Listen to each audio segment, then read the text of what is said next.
Okey, Assalamualaikum warahmatullahi wabarakatuh dan selamat sejahtera. Saya Nur Alanisa binti Rosliza, mewakili kumpulan saya akan membentangkan isi-isi yang terkandung dalam infografik kami yang bertajuk Nasionalisme di Malaysia sehingga Perang Dunia Kedua. Sebelum kita mulakan, terlebih dahulu saya ingin mendefinisikan perkataan nasionalisme menurut Kamus Pelajar edisi kedua, di mana yang pertama perasaan cinta pada negara dan bangsa sendiri, dan yang kedua pergerakan membebaskan negara dan atau ekonomi daripada cengkaman kuasa asing. Baiklah, sekarang kita beralih kepada isi yang pertama, iaitu faktor-faktor penentangan terhadap British. Apakah faktor-faktor yang terlibat? Yang pertama, dasar penaklukan British, di mana bagi memperkukuhkan kuasa politik British, masyarakat tempatan perlu membayar pelbagai cukai. Yang kedua, eksploitasi ekonomi tempatan. Ekonomi tempatan dieksploitasi melalui perjanjian berat sebelah yang mana pihak British menguasai pelumbungan biji timah di tanah Melayu.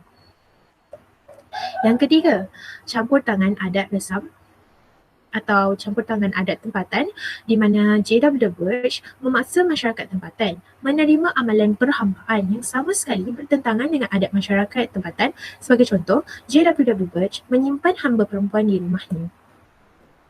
Akhir sekali, kesulitan rakyat, di mana penduduk tempatan tidak lagi bebas melakukan kerja harian mereka kerana tertakluk dengan undang-undang British.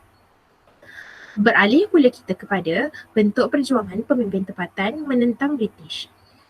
Pertamanya, perjuangan Tok Janggut di Kelantan. Seperti yang kita tahu, Tok Janggut berjuang sehingga ke akhir nyawanya, seperti di mana jenazah Tok Janggut diarak ke seluruh Pekan Kota Baru dan kemudiannya digantung dengan keadaan kepalanya ke bawah dan kakinya ke atas sebagai amaran kepada penentang British.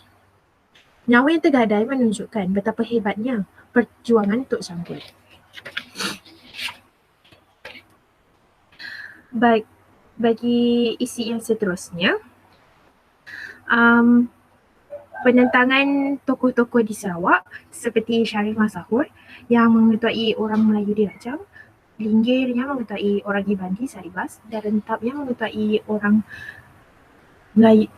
Iban juga dan bekerjasama dengan Linggir.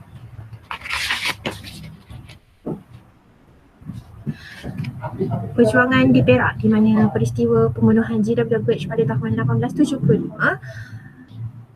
berlaku di Pasir Salak yang melibatkan beberapa pemimpin, antaranya Pandak Endut, Datuk Maharaja Lela, Ngai Ibrahim dan juga Datuk Sagur.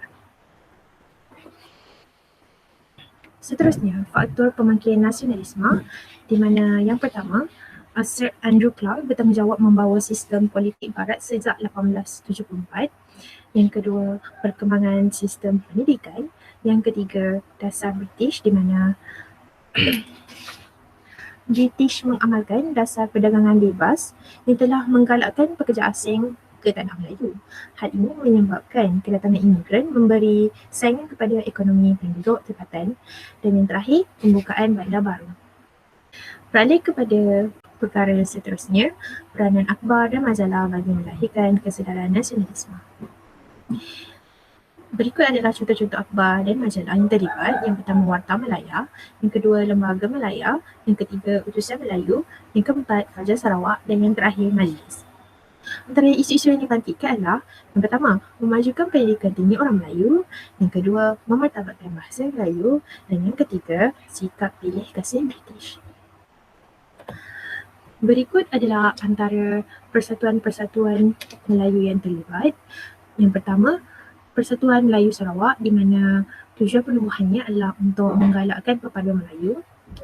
Yang kedua, Persatuan Sahabat Pena Malaysia, iaitu PASPAM, di mana bertujuan untuk berkenalan dan bertukar-tukar fikiran untuk kemajuan bangsa Melayu. Seterusnya, Kesatuan Melayu Muda, di mana tujuan penubuhannya adalah untuk memelihara kepentingan orang Melayu dan mengikir sikap kenegarian. Dan yang terakhir, Kongres Melayu Pertama dan Kongres Melayu Kedua, di mana tujuan penubuhannya adalah untuk membincangkan soal kemunduran orang Melayu dalam pendidikan ekonomi. Maka berakhirlah pembicaraan saya pada hari ini. Sekian, terima kasih.